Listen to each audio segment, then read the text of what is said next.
안녕하세요. 리얼PS의 유선영입니다. 요즘 전세가 상승세가 아주 무섭습니다.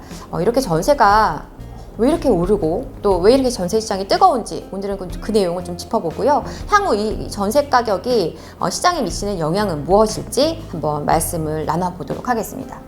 자, 일단 전세 요즘 시장 상황이 어떤지 각종 기사들의 제목만 가지고 한번 제가 보려고 합니다. 전세값 상승에 따라서 대출이 엄청나게 늘었다. 한 달 새 2억이 뛰었다. 매매가도 올랐고 서울 63주 전세 가격이 연속 상승했다. 귀한 전세님 하남 2억이 뛰었고요. 전세 대출도 사상 최대치를 기록했다. 이런 내용들입니다. 지금 보시면 1년간 3억 올랐고 최고 아파트 전세값은 40억이네요. 10억 전세 경기도 아파트 10억이고요. 분기 지속 상승세 계속되고 이러한 내용들이 나오고 있어요. 자, 지금의 어떤 시장의 화두는 바로 이 전세입니다. 전세. 왜 이렇게 시장이 그러면 전세로 뜨거운지 한번 그 이유를 좀 짚어볼게요. 왜 전세 가격이 오르는 것인가? 일단은 가장 심플한 답변이죠. 매물이 부족하기 때문이에요. 전세 물건이 부족하기 때문인데 바로 이 물량이 부족한 것이 문제인데 그 이유는 크게 두 가지로 나눠볼 수가 있어요. 일단 신규 공급 물량이 부족한 것이죠. 이거는 제가 누차 공급에 대한 얘기를 많이 해드렸었고 공급이 부족합니다. 인구는 줄고 있지만 가구 수가 계속 늘고 있어요. 이 부분에 대해서는 추후에 좀 더 자세한 얘기 나눠볼 거고요.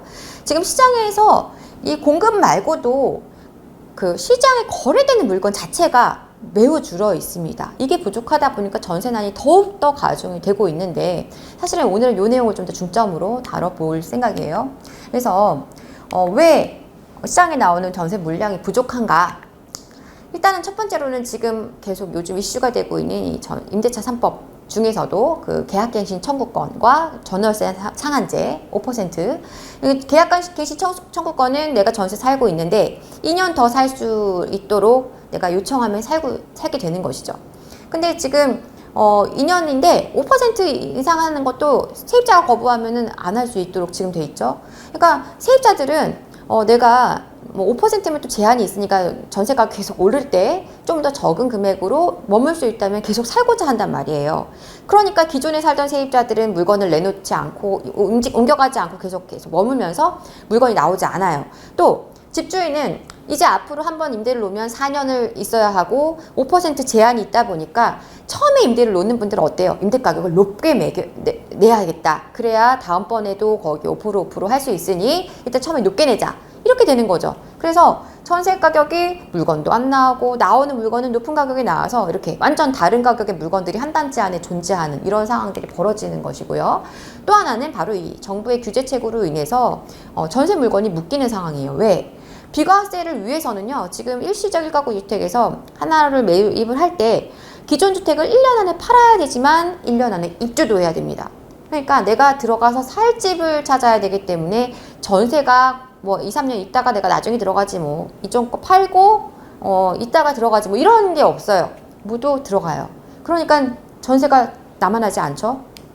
2년 거주 요건도 채워야 돼요. 그래서 이제는 사람들이 집을 사서 일단은 거주를 하려고 하시는 분들이 많아지기 때문에 전세 물건이 더 없어지는 상황이고요.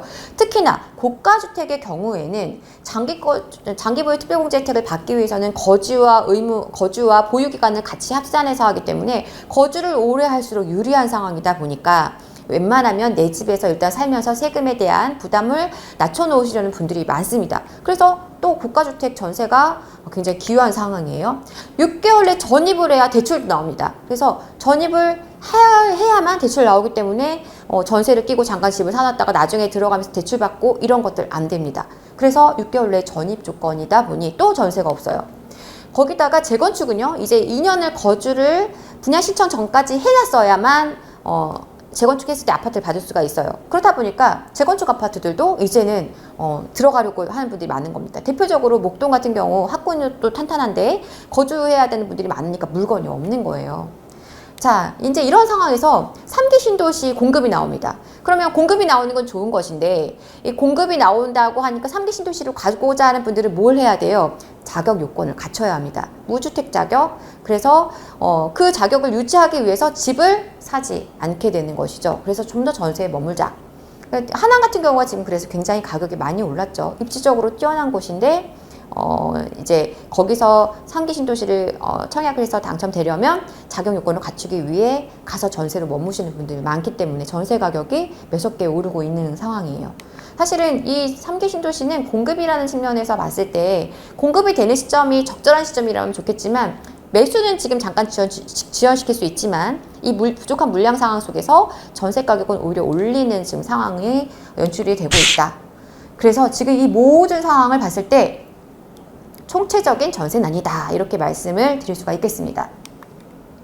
자, 현 전세 시황에 대해서 한번 제가 곳곳에 있는 서울과 수도권 일대에 있는 아파트들의 전세 물건들을 한번 훑었습니다. 그래서 한번 보여드리려고 하는데요. 여기는 목동입니다. 목동은 단지별로 뭐 1,000몇백 세대부터 해서 2,000몇백 세대 막 이렇게 엄청난 단지 규모를 자랑하는 곳인데 지금 1단지 같은 경우에도 전세가 한 건이에요. 2단지는 아예 없고요. 3단지도 여기도 지금 찍어보면은 전세가 한두 개밖에 나오지 않습니다. 자, 이 상황이고 밑에는요. 이제 아래쪽에 신정동 쪽에 목동 전세 물건이 없어요. 지금 전세 물건이 뭐 여기 소규모 단지들이나 보면 다 없는 게 눈으로 보이실 겁니다. 그래서 전세 물건이 완전히 지금 씨가 말라 있다. 그리고 여기는 대치동이에요. 대치동도 보시면 전세가 없습니다. 있어도 이렇게 딱 찍어서 보면요. 뭐 한두 건 아니면 3건이라고 되어 있는데 찍어보면은 나머지 2건은 다 거래 완료. 그래서 한 건만 남아있거나 이런 경우가 대부분이고요. 행당동에도 지금 3,000세대가 넘는 단지에 전세가 3건이 떠 있는데 그 중에 한 건만 거래가 가능한 물건이에요. 거래가 다 됐습니다. 진관동, 은평 뉴타운 전세 없고요. 그리고 여기 하남시 아까 전에 그 미사죠. 미사 전세가 없어요. 단지에서 전세가 4개가 나와 있는데 그 중에 실제 가능한 전세는 지금 하나밖에 없습니다. 자, 이런 식이죠. 경기 수원 영통구에도 메탄동에도 전세가 지금 없고요. 있어도 거래되는 물건이 한두 개밖에 없습니다. 청라, 인천, 청라 신도시 없어요. 전세가 없어요. 없고. 여기 지금 일산입니다. 오마초 쪽에 학군이 있는 이 일산도 지금 전세가 매우 귀한 상황이고요.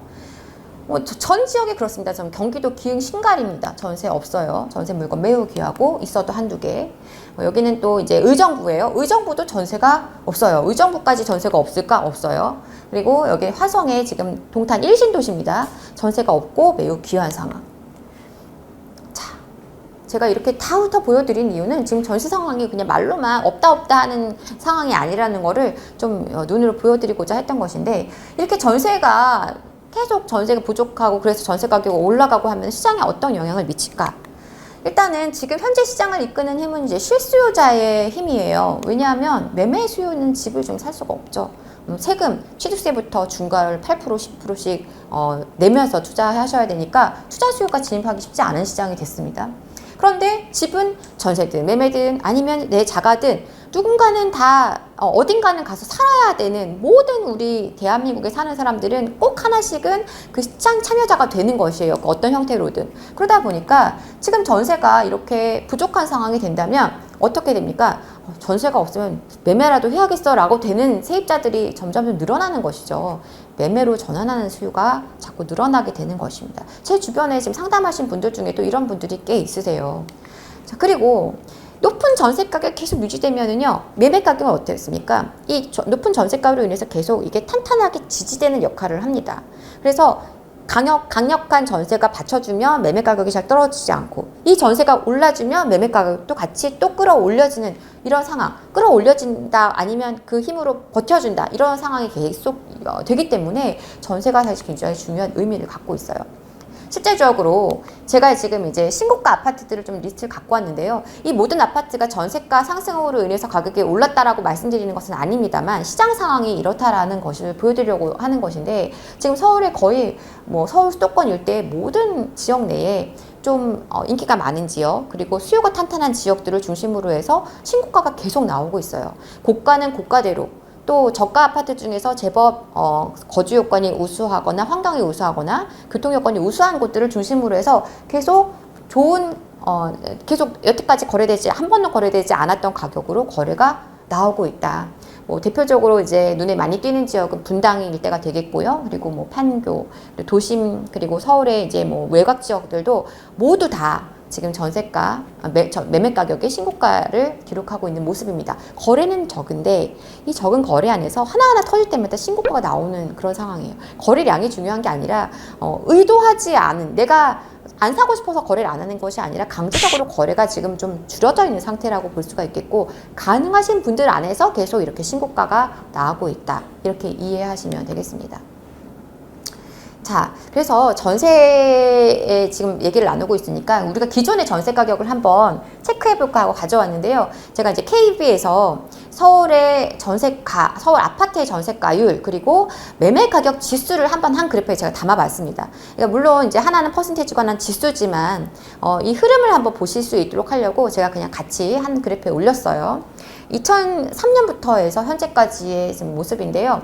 이제 보시면 지금 이제 2008년, 9년 요 시점에 시장 상황이 안 좋아지는 이 시점에서 오히려 전세 가격은 전세가율이죠. 그러니까 매매와 전세가 갭이 조금씩 좁혀지는 걸 볼 수가 있고, 매매 가격은 오히려 거꾸로 빠지는 것을 볼 수가 있습니다. 그리고 이제 이게 한 지금 40% 밑으로 상회했다가 올라온 모습을 볼 수가 있고요. 그 다음에 이제 여기가 60% 선인데, 전세가율이 60%를 넘어가는 시점부터는 매매 가격도 약간씩 상승의 힘을, 탄력을 받고 거의 이렇게 딱 전세가 매매 가격이 아주 가깝게 붙는 시점. 이제 요게 지금 사실은 매매 가격이, 전세가율이 한 70%를 지금 이제 넘어가는 60%에서 70%를 넘어가는 시점, 80%가 좀 안 되는 그 시점인데, 그 시점부터는 이제 굉장히 탄력 있게 매매 가격이 올라가는 모습을 볼 수가 있어요. 이것이 이제 그 지금 서울의 모습이지만, 이제 경기도도 비슷한 모습을 보여주고 있고, 다만 매매 가격이 제법 이 출렁임의 힘이 좀 덜하고요. 전세 가격도 전체적으로, 전세가율도 되게 더 높게 지지되고 있는 걸 볼 수가 있습니다. 여기서도 마찬가지예요. 40% 가까이 접근한 시점에서 가격이 오히려 빠졌고요. 전세가율이 아주 바닥을 치는 순간 매매 가격은 내려오고, 60%를 넘어가는 순간 시장 가격이 상승하는 모습을 볼 수가 있고요. 자, 이거는 이제 전세가율과 매매가격 지수였다면, 아파트 전세가율 전체를 한번 KB가 지금 데이터 갖고 있는 건 98년도부터인데요. 그걸 다 가져와 봤어요. 그럼 전체적인 전세가율은 어땠나 볼 수 있으니까요. 98년도부터 전세가율이 오릅니다. 상황이 안 좋았죠. IMF 터져서 가격이 막 오르다가 어느 시점, 이제 2000년도 넘어가면서 부동산 가격이 슬슬 오르기 시작한 시점부터 전세가율을 내려오기 시작을 합니다. 지금 여기 회색이 수도권이고요. 주황색이 서울, 그리고 이 파란색이 지금 전국을 의미하는 것인데, 전국적으로는 전세가율이 상당히 높은 편이에요. 근데 서울과 수도권 같은 경우에는 40%까지 때까지 빠지는 모습을 볼 수가 있습니다. 이쪽이 시정이 안 좋았고, 그리고 이제 60% 되는 시점부터 시장이 반등했어요. 2013년이죠. 그래서 이때부터 가격이 올라갔었죠. 그래서 지금 보시면 우리의 지금 현 상황은 어디 있냐면, 서울도 아직은 50%를 약간 상회하는 수준에 있어요. 그러니까 어떻게 얘기를 할 수 있냐면, 아직까지 전세가율이 굉장히 견고한 편이고, 수도권 같은 경우에는 아예 60% 위에 있습니다. 그래서 전세가율이 상당히 높게 잘 버티고 있는 상황임을 알 수가 있어요. 자, 그래서 우리가 이제 이렇게 어떤 시장의 흐름을 좀 봤으니까 여기에서 답을 찾아야겠죠. 매매 가격에 따른 시장 분석을 보면, 일단 매매 가격 하락 전환되는 시점이 전세가율은 오히려 상승 반전하는, 전세가율이 올라갈 때 매매 가격은 떨어지는 이런 모습을 볼 수가 있고, 이렇게. 그리고 수도권과 서울의 경우 전세가율이 60%를 넘기면, 하락장에서 상승장으로 전환하는 그 시점이 60%를 맞아지는 시점이 될 때가 보통 맞아지더라, 이런 말씀을 드려보고요. 지방의 수도권보다는 전세가율이 월등히 높다.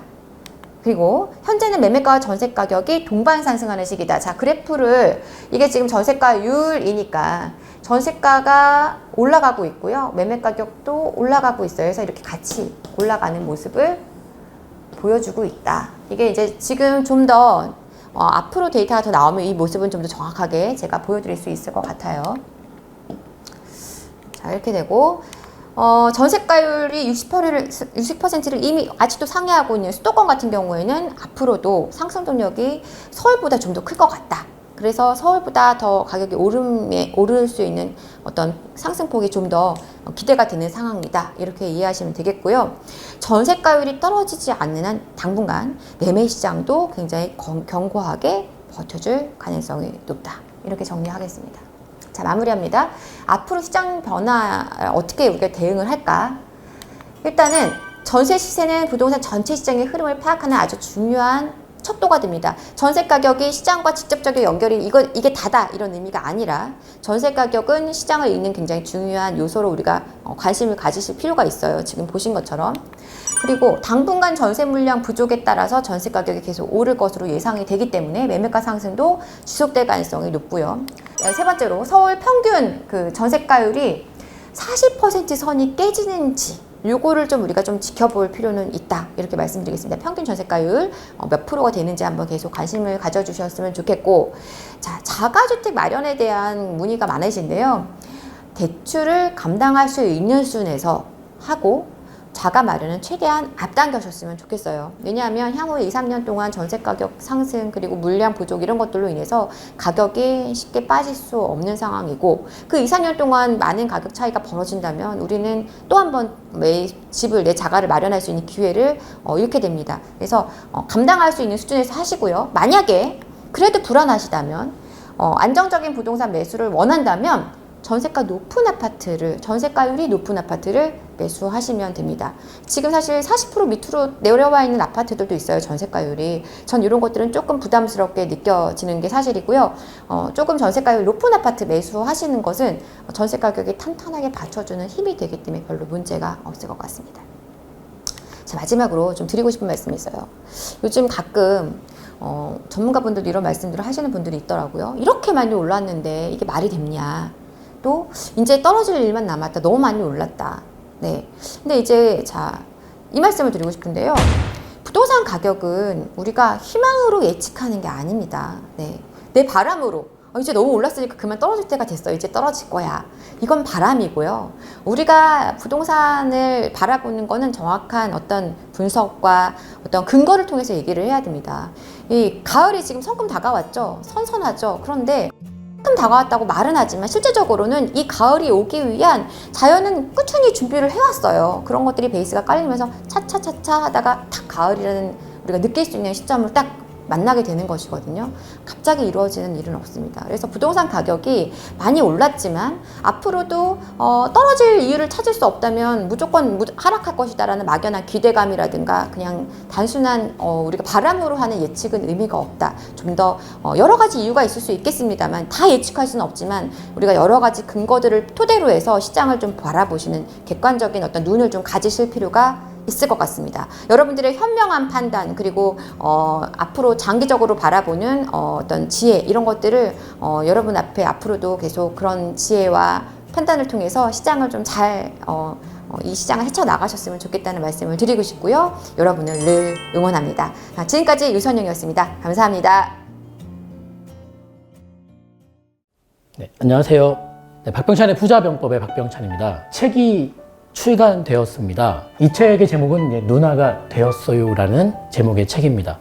보이는 이 사진의 친구는 제 딸입니다. 이게 어떤 책이냐면요. 우리 교회 목사님께서 아주 아픈 친구가 있는데 그 친구를 도왔으면 한다라고 말씀을 하시면서 또 어린 친구들 중에서 특히 이 희귀 난치병 있는 친구들을 좀 도우면 좋겠다라는 그 취지가 너무 좋아서 시작하게 된 일입니다. 책은 정가는 15,000원입니다. 그리고 이 15,000원 중에서 우리 유통과 이 판매 구조상 나가는 비용이 9,000원이라고 합니다. 그러면 실제적으로 이 15,000원의 책을 팔아서 6,000원의 그런 수익을 낼 수 있는 것인데요. 그렇다면 너무 비용이 많이 들고 아픈 친구들을 많이 도울 수 없기에 총 3,000부를 찍은 이 책에서 1,000부만 인터넷 서점과 일반 서점에 유통을 시키고 2,000부는 제가 유통 마진 없이 직접 판매를 하겠다라고 해서 총 2,000권이 판매를 해야 되는 상황입니다. 책의 출판 비용은 총 1,755만 원이 들어갔고 그것은 제 개인적인 기부 형식으로 쓰겠습니다.